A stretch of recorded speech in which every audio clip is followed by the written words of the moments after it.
Tuesday. Joining us now in the studio, Dr. Geri Weiland, pediatrician and president of the Mississippi State Medical Association. Good morning, Dr. Weiland. Thanks so much for joining us. Morning. So you recently became the president. How does that come about? Well, we have elections each year at our annual session, which is when doctors as delegates come from all over the state to decide on electing positions for leadership. Yeah. There's a new president each year. And how many members do you have? Do you know?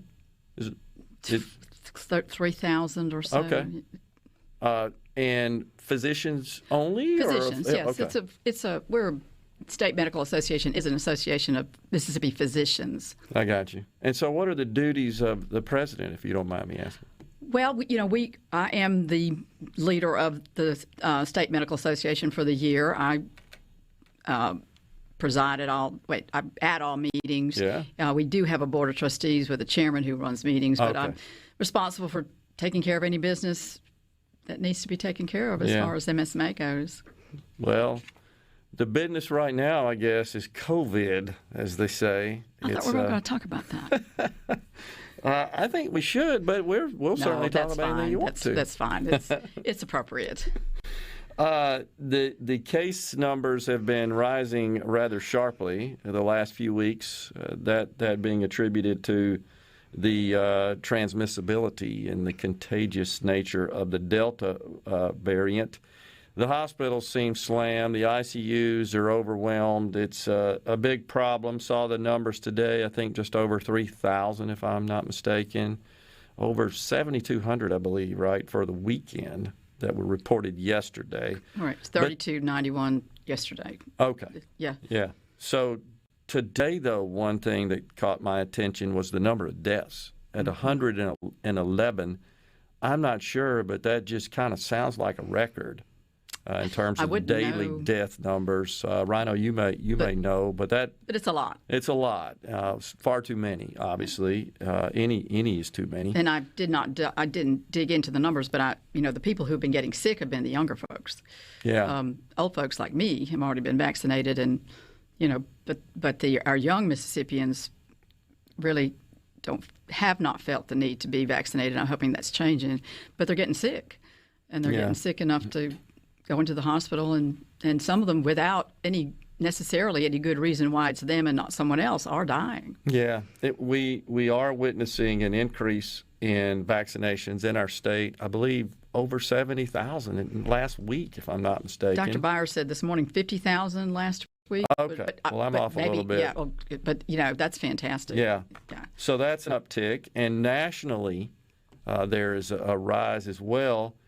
And, of course, Pfizer just got full FDA approval for their vaccine, and that seems to have kind of soothed fears that many of the unvaccinated have, and they're going out and getting their shots. But the other thing we're seeing is lots of private organizations that are announcing vaccination mandates. In fact, I think I saw that, and institutions as well, education institutions in particular, I think LSU now is requiring. So kind of close to home, a major university.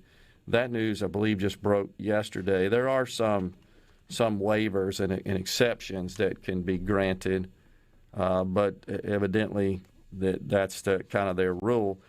How do you feel about that? Do you feel like a private company should certainly have the right, at least? Is my view, is they have the right to mandate, but would you like to see more private companies institute mandates? What I'd like to see is not to have to mandate anything. Yeah, me too. I'd like to have people say, gosh, this is something we need to do, and do it. Yeah. But, there have been, mandates sound so harsh, but we have had, you're mandated to go to public school with certain vaccinations.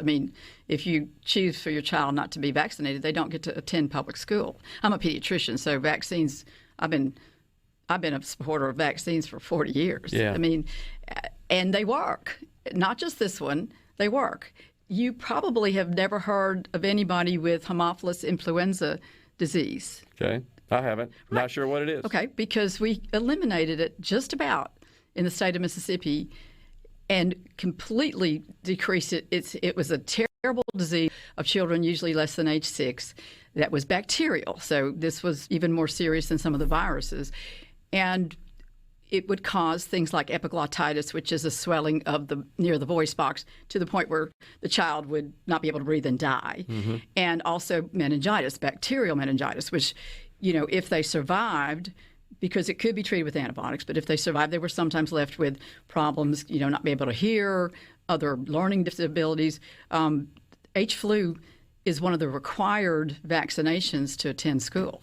And this vaccine came out, it was when I started my practice, so early 80s. And these physicians that are graduating from the University of Mississippi Medical Center right now don't really know much about it, except historically, because of a vaccine. Yeah. Now, I understand with COVID, everything was so fast, and it just seemed like it was rushed. Although my husband works for the government, and it seemed he was happy that they were able to cut red tape and do something that would take longer to do usually. I mean, it's a manifestation of our government that they don't usually work very fast. Yeah. For it to happen this quickly was fantastic. And then, of course, it made people concerned because it happened quickly. So it's sort of the good news, bad news. The good news is we did it quickly. The bad news is people think we did it too quickly. Well, I think the distinction is, and this is a question, I guess, is there's, of course, bureaucratic red tape and administrative red tape, and then there's the clinical aspect of approval.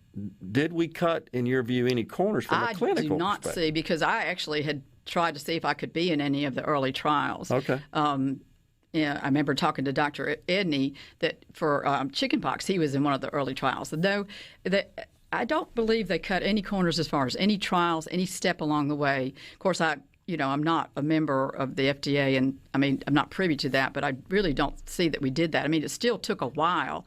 We're still doing all the testing we're supposed to do, and the final approval came after they did a final review. Okay. So your level of confidence is high in the process and the way this came about, and the FDA emergency use authorization and then final approval, and the word is that the Moderna vaccine is scheduled to get full final approval within just a few weeks, I think. I think they submitted a little later, if I'm not mistaken, than Pfizer did. The reason for that, I don't know that there's any. Well, Pfizer was the first, and then Moderna came out. Yeah, so they're going to be, and then it'll be a few months before Johnson & Johnson comes out with their final approval. The FDA does its process. Sure. Like I said, I have always been a proponent of vaccines. I was in the group here in Mississippi that was the first vaccinated. Yeah. Because I didn't want to get COVID. To those that say, well, it appears that these vaccinations are going to require booster shots, therefore they're really not vaccines. How do you respond to that? Oh, well, they're by definition vaccines. You're required, or not required, if you want to protect yourself from influenza, you have to take a flu shot every year. Right. And that's because the flu changes as it travels around the globe every year. Yeah. And scientists have to try to figure out what strains are headed our way. And so it's a bit of a crapshoot. Yeah. Sometimes they get it right, sometimes they don't. Sometimes you have a year where your flu vaccine is very effective, and sometimes you have a year when it's not as effective. Got it. Is there any evidence that these vaccines would actually impair one's immune system as opposed to enhancing it? This just doesn't work that way. That's not how vaccines work. Yeah. Well, it's just questions that have been asked. I know. It's hard for me to explain that because that's not how vaccines work. What vaccines do is they take a piece of whatever it is you want to make protection from and get it into your cell and tell your cells to make antibodies. Now, one of the problems is people who don't have a very good immune response, whether they have it because of whatever their illness is, they're not going to do as well with vaccines. They're not going to make the antibodies as well. And they may, first off, they won't get as good a protection, and they may be, as you know now, are being suggested immediately that those kind of people go ahead and take a third vaccine.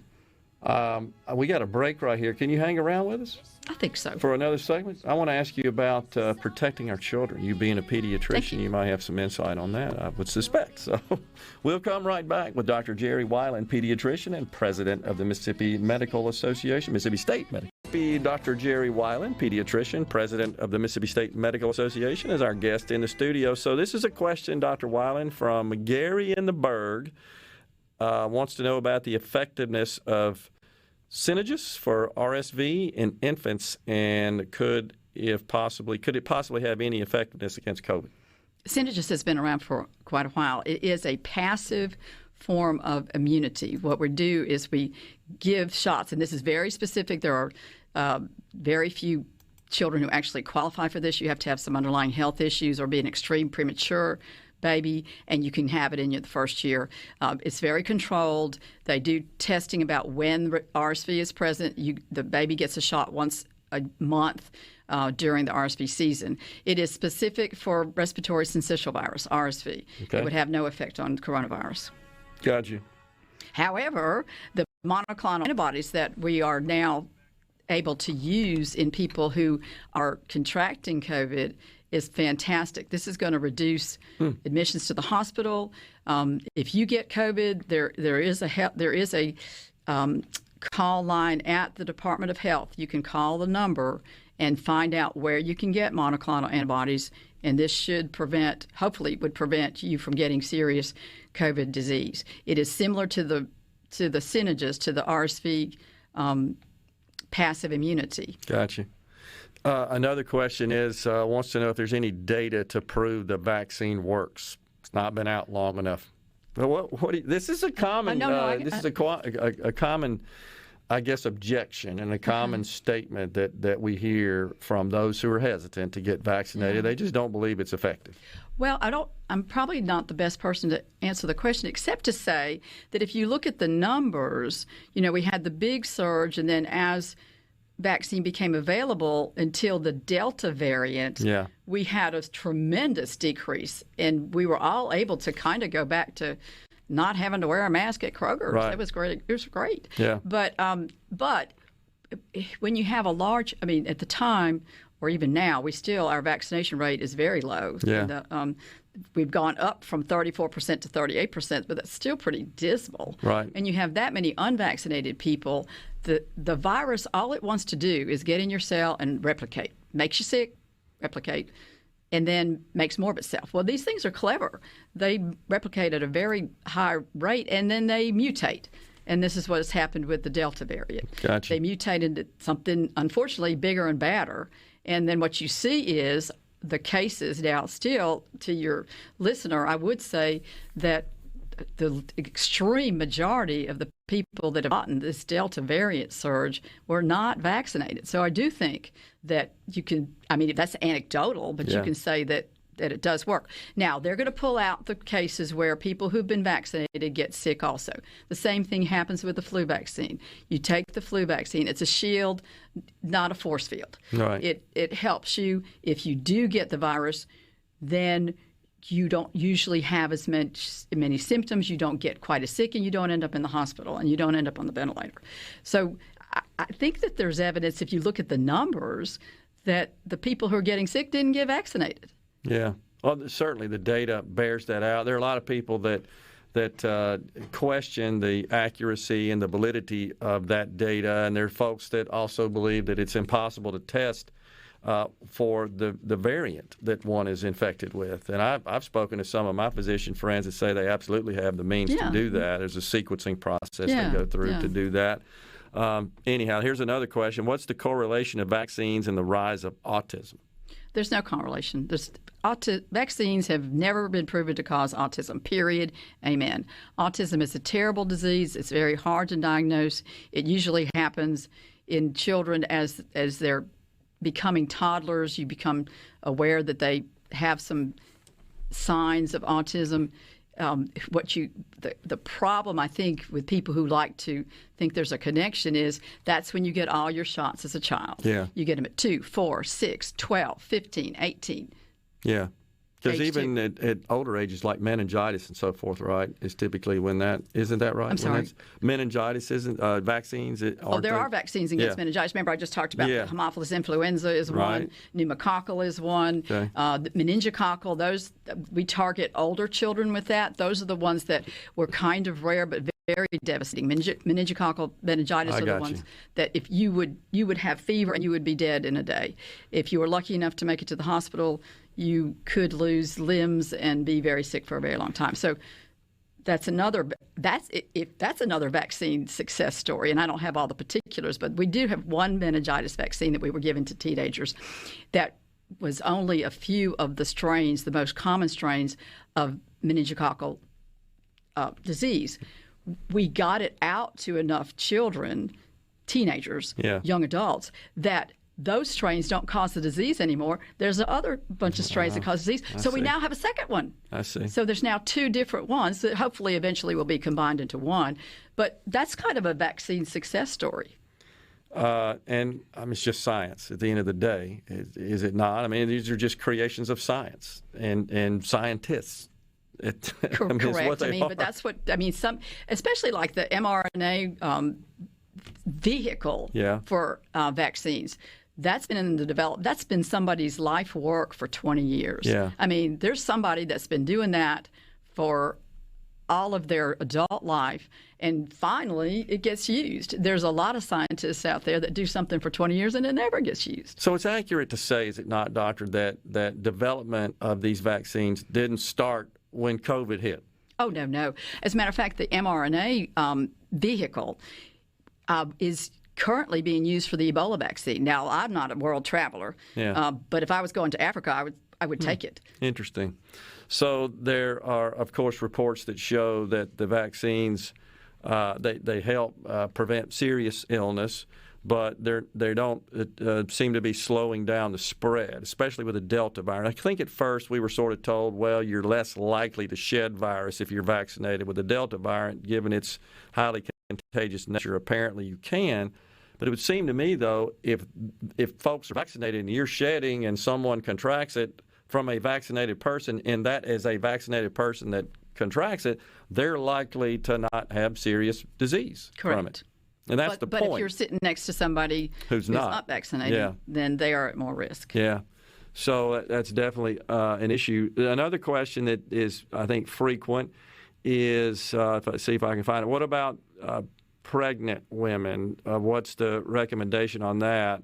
I've seen the Academy of OBGYN say they recommend it. ACOG does recommend it. I understand the hesitancy in pregnant women. I mean, pregnant women just have 9 months of worry and kind of guilt anyway. Sure. And if something happens in relation to getting the vaccine, you would probably say, oh, I wish I hadn't gotten it. But here's kind of something very interesting, that once you're vaccinated as a mom, you will pass those antibodies on to your unborn baby. Didn't know that. And if you're breastfeeding, you will pass it along to your child. So they will have some protection. Again, it's difficult. I hope they'll do it. Yeah. I think as it becomes more prevalent, the vaccine stays out there longer, I think pregnant women will have an opportunity. If you're not pregnant, go get it now. Then you won't have to worry about doing it when you are pregnant. Another question that comes up, Dr. Weiland, is concerning natural immunity and the strength and the protective nature of natural immunity. I mean, that exists. That's a thing, correct. Right? Yeah. Yes. So is there a guideline on when someone who has perhaps been infected with COVID and probably has built up natural immunity, when should they consider being vaccinated? Well, first off, let me start by saying as soon as they feel well enough, they should. But let me tell you why. Okay. We do know that you'll have some protection from the variant that you had for about 90 days at least. But this is an ongoing. For the variant you had? It's for the variant you had. Oh, I hadn't heard that before. Well, you'll have some against all COVID, but you'll have your best. So say you just got COVID a month ago. You had the Delta variant. Yep. You will have protection against the Delta variant. Now, if another variant comes along or one of the older ones comes along, you could be infected with that. I've had patients have the unfortunate luck of getting influenza A and B in the same season. How about that? It's pretty bad luck. We're up against a break, Doctor, but I got lots of questions here. If you can hang around, we'd love to share those with you and get your response. Appreciate it. Dr. Geri Weiland, Pediatrician President of the Mississippi State Medical Association, is our guest in the studio. Hang in there with us. The JT Show will be in Mississippi. We've got Dr. Geri Weiland president of the Mississippi State Medical Association, also a pediatrician, in the studio talking about vaccines and so forth. So always questions about natural immunity, and I think we discussed that. But interesting nuance to that, Dr. Weiland, that it appears that natural immunity is only effective if you've been infected with a particular variant against that variant. Well, is that true? Okay, I probably missed it. You have very good protection against that variant. You probably have some protection with the others, but you shouldn't feel you're as protected as you would be with the vaccine. Okay. And one other thing I'd like to say is and this is, I think, why the public is having some problems with the whole coronavirus thing. 18 months ago, this was called a novel virus. Yep. Okay. When someone in the medical profession says something is novel, it's not necessarily a good thing. It means it's new. It means we don't really know what it is, what it can do, where it's headed. I mean, so I think it's not been helpful, but we've just done the best we can, giving you the information with data that's reliable. So if you have just recently had the Delta variant, you will have probably, and of course this again is ongoing, these tests will be ongoing, but you'll have good protection for at least about 3 months. Okay. However, you won't necessarily have protection, as good a protection against any other variant should one develop, or from the previous variants that we've already seen. So there are lots of questions from folks about just that. If you've had COVID and your antibodies are high, do you still need the vaccine now? And what's the recommendation on that? Well, I think the cautious recommendation would be yes, because you will get protection against some of the other variants. Yes, you do have protection, as I just mentioned, for at least 3 months or so. And we may find that you have it longer than that. I mean, if you want to keep checking your antibody levels, that's great. Yeah. We joked in pediatrics when this thing came out that we've seen so many coronaviruses in our lives, we probably have some small protection against anything. Yeah. What is the problem with Ivomec? It worked in India. Are you familiar with that? IVOMEC? Is that ivermectin? Well, I don't know. That may be what they're saying. It might be a brand name. I'm not familiar with it. But, of course, ivermectin, I think Dr. Thomas Dobbs, the state health officer, just had to issue a statement on that. Lots of folks seem to be taking ivermectin that they're procuring from vet stores and so forth without a prescription. And that, of course, is at the strength and design for animals. Correct. Not humans. I mean, I think there'll be ongoing tests with all of this. I mean, it's same thing as the chloroquine. Yeah. But that didn't pan out, and I don't know that this will either. I find it hard to believe that someone would rather take medicine designed for animals than go get a vaccine that's been proven to be helpful. Yeah. Is there a treatment for a 7-month-old that has contracted COVID? How do you guys deal with that? In babies, the monoclonal antibodies are only approved for age 12 above, and if you're 88 pounds or above. Okay. It is not being used in young babies. We give them support. That's why you have the numbers from. I did talk to Dr. Jenny Hong yesterday, who's the Associate Chief Medical Officer at the Children's of Mississippi Hospital, Children's Hospital. As of yesterday, they had 7 patients physically in the ICU. 5 of them are on ventilators. 2 in the NICU. That's newborns. Those are babies that are less than a month of age. 1 of those is on a ventilator. There are 11 of them on the floor that aren't in the unit. And in the whole children's hospital, there are as many as 30 that are actually requiring ICU-like care.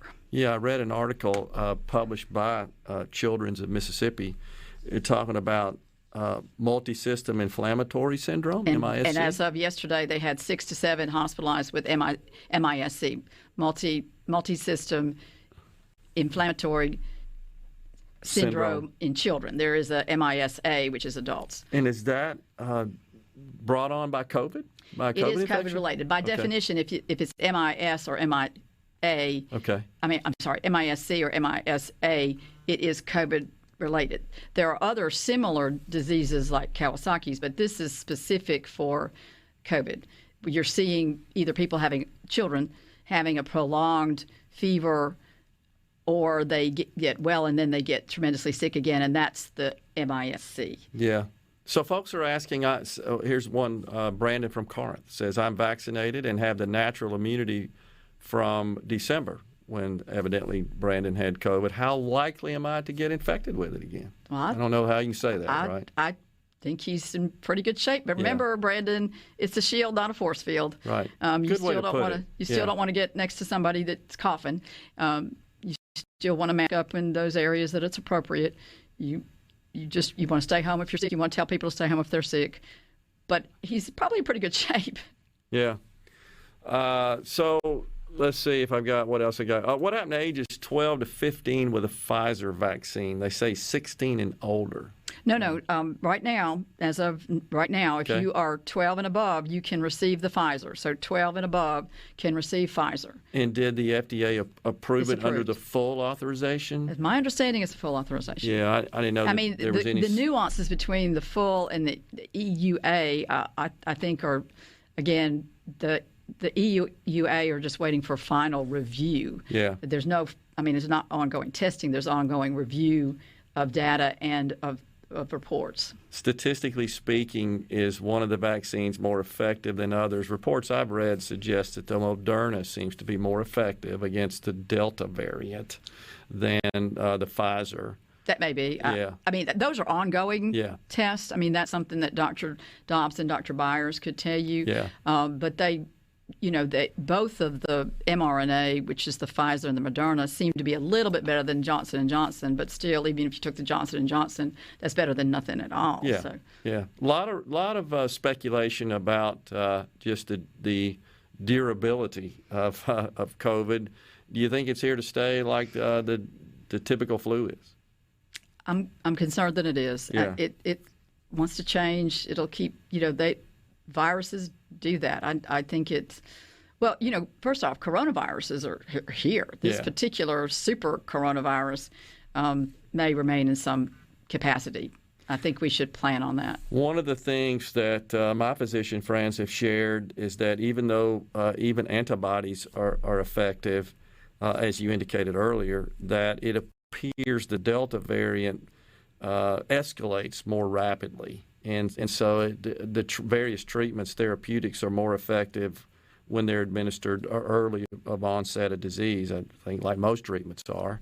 And it's a concern that it gets on you so quick you can't get to these therapeutic treatments. Well, the monoclonal antibody delivery sites are being expanded throughout the state. Again, the Mississippi Department of Health does have a clearinghouse you can call and you can be told where in your area you can get this done. Yes, you should go get tested if you're positive, and you should go ahead and see about getting that monoclonal antibodies if you have any underlying health issues. And unfortunately, Mississippians do, whether that includes obesity, high blood pressure, heart disease, asthma. If you have any of those, once you have the diagnosis of COVID, you need to get those antibodies. They can now be given sub-Q, which is 4 shots under your skin instead of the IV, which takes less medical personnel to administer, and so we can get the medicine into more people. Makes sense. When I contracted COVID in November of 20, it presented with loss of taste and smell, and it came on literally within about 2 hours. I had just noticed I happened to be drinking iced tea, and I couldn't taste this. 2 hours prior, I had some, and I could. And that's the only symptom I had. So I went and got tested the next day. Turns out I was positive, and that loss of taste and smell stayed with me for about 2 months, and then finally returned. It's 100% now, thank God. But there's still a lot of folks that say, well, the mortality and the survivability of COVID is mortality low, survivability high. Therefore, it's just no bother. I'm going to survive this. But there's still a lot of folks that have lasting symptoms. I know people that still don't have taste and smell almost a year later. Correct. But this is the problem. Sometimes statistics helps us in medicine, and sometimes I don't think it does. Yeah. You have a 99.9% survivability rate of COVID. Yeah. But if you spent a month on a ventilator in the ICU, your life is never going to be the same. Probably but got you survived. Scarred lungs for life, but you lived. You survived. Right. You're in that 99.9%. I'm with you. And then, some people say, oh, you just lost taste and smell. What's the big deal? not a good quality of life. I would like your listeners to think about this. You know, taste and smell are what we call cranial nerves. Yeah. That means that virus has been in your head and has gotten into some very sensitive areas for you to lose the taste of sense and smell for any length of time. Appreciate you joining us today, Dr. Geri Weiland, pediatrician and president of the Mississippi State Medical Association. Very informative. Thank you, doctor. Thanks. We'll be right back on the JT Show.